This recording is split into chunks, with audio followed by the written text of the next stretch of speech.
Chapter 33, Grayson.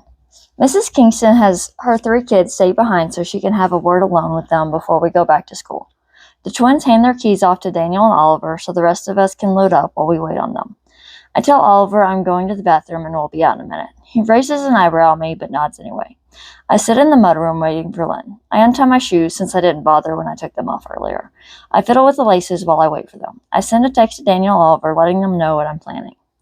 Lynn is wearing high-top Converse today, which will take longer to tie up. The Kingston siblings enter the mudroom. Xander quickly slips on his Toms and heads out the door. Colton is right behind him. Hey, Lynn, I was wondering if after we drop off the others, if you'd want to go get ice cream or something. I have something I wanted to talk to you about. Oh, I guess. I'm full, though. We could go for a drive? Lynn sits down to tie her shoes. Sounds good. I smile at her, but she's focused on her shoes. I figure it's best not to push her. I quickly tie up my other shoe and head outside. There's only one SUV still in the driveway. I guess Xander already headed back to school. Jed is in the front seat, so I open the back door. Dude, what are you doing? Daniel asks as soon as I'm in the vehicle. Getting in the car. What does it look like? That's not what he meant, and you know it. Oliver rolls his eyes. What are you doing with Lynn? Asking her to go hang out one-on-one sounds a lot like a date. Which it can't be since we all agreed we could never be the ones to ask her out. Jet turns around to face us from the front. You even made me agree to the creed when I officially became a knight in 6th grade. Tristan crosses his arms. I wanted to talk with her to try to gauge how she's feeling. I didn't ask her out. Besides, I don't see why that rule matters anymore. The 3 of you have already gone out with Lynn, and Jet has no romantic interest in her. I don't get why they're making a big deal out of this. It's still our creed. We each had to wait for Lynn to ask us out. It's only fair that it's the same across the board. Oliver looks apologetic. If y'all are fine with us dating, then why does it matter? Sitting in the middle row is making me feel surrounded. For one thing, Mark will flip out and most likely take it out on Lynn. That will upset her and cause problems on the team. Tristan leans forward so he can look directly at me. For another, Lynn has said she's not ready for another relationship and is worried about hurting Mark again.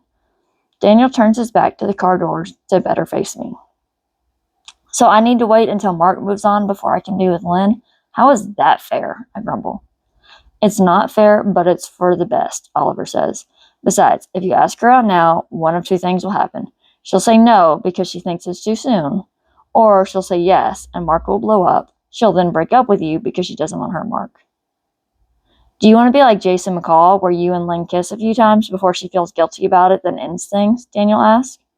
Jason McCall is the first baseman for our baseball team.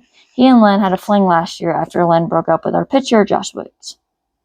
That was different. Jason didn't want a relationship either, I point out. That's what he said to save face after he asked, and Lynn said no because of Josh and ended whatever they did have, Oliver says. How would you know? I ask. Lynn told me, Daniel says. And Jason came to me for advice afterwards, Oliver shrugs. You never mentioned this before, I reply. Because what Lynn talks to me about isn't any of your business. I'm only telling you now to convince you this is a bad idea, Daniel says. What about you? I look at Oliver. Honestly, I assume since I don't want to hear from each of Lynn's exes, none of y'all would want to hear it either. What? Tristan and I say at the same time. You mean all of her exes come and talk to you? Jet asks. Oliver nods. Yeah, asking for advice, how to win her back, telling me how perfect they are together, and so on. It's annoying. I think since most of them have a reputation for being a player, they wouldn't be so clingy. Apparently, they're as clingy as the girls they usually lead on. Wow. Why did they come to you and not Daniel? He's Lynn's best friend, Jed asks. I've asked that before. Since I've had the longest relationship with Lynn, that makes some think I know some secret. I have a reputation for being more approachable. That's at least what I've heard when I've had to deal with y'all's exes. Oliver rolls his eyes. Wait, does that mean Mark has come to talk to you about Lynn? I read between the lines of what Oliver is saying.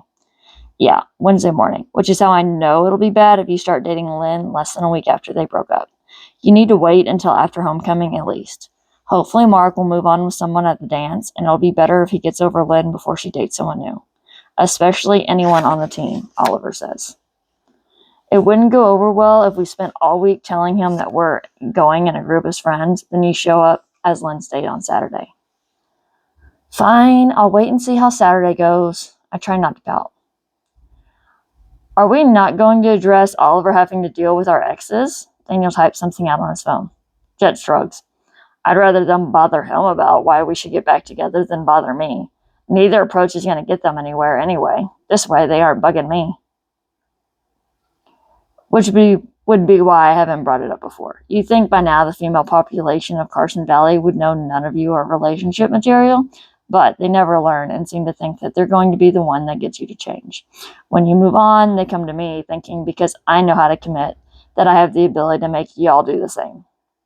If I had $1 for every time a girl asked me to convince one of you that she's girlfriend material and you should seriously date her, or every time a guy asked me how to best get back out of the friend zone with Lynn, I'd be able to pay for college. I'm glad not to be you and not have to deal with all that. Tristan shivers in disgust. Now that we covered all that and canceled Grayson's 5th period plans, I'll let Lynn know the coast is clear. Daniel types more on his phone. Wait, what? What did you tell her? Why do I need to keep my mouth shut if Daniel's just going to tell her anyway? Don't get your panties in a twist. I told her we sent Xander back to school with everyone else and that I need her help for a project. She went to get her new notebook and her planning pens. Daniel shrugs, looking up from his phone. What project? Tristan asks. Helping Oliver get the girl, Daniel smirks. What? No, you didn't tell her. Oliver looked horrified. I didn't tell her who. Daniel pauses before adding. She figured it out on her own. I told her to wait to come out so I had time to convince you. I already told her to come outside. Unless you want to tell Lynn we're discussing her love life, you're going to have to go along with this. You shouldn't be blackmailing your friends. Oliver crosses his arm and leans back in his seat. I prefer to think of it as helping y'all achieve your goals. In this case, taking care of 3 problems at the same time. Lynn opens the driver door, then, ending our conversation. Are you going to tell us who we're helping you woo? Jet asked. Kaylee, Tristan says. Tristan, Oliver complains. What? I knew, Daniel knew, Lynn figured it out, I assume Grayson knew. What does it hurt for Jet to know?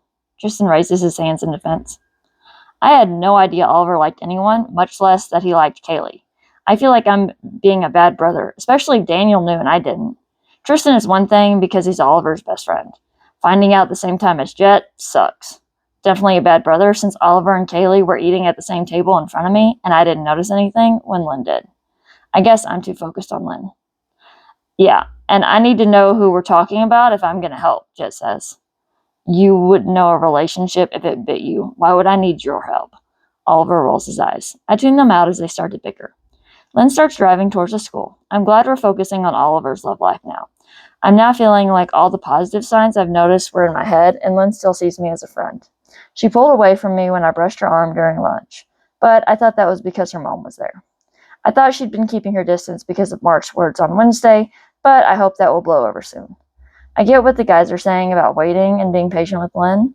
At the same time, I've been into her for longer than I think they realize, and I don't want to keep waiting. I was surprised that they weren't okay with me asking her out. I mean, it's not like any of them are interested in dating Lynn, so I don't see why it matters. Maybe they don't think Lynn and me going out is a good idea. I don't know. Hopefully the dance goes well and I have a better understanding of how Lynn feels about me. I'm hoping Mark finds someone new to obsess over at the dance. The sooner he moves on, the better for everyone.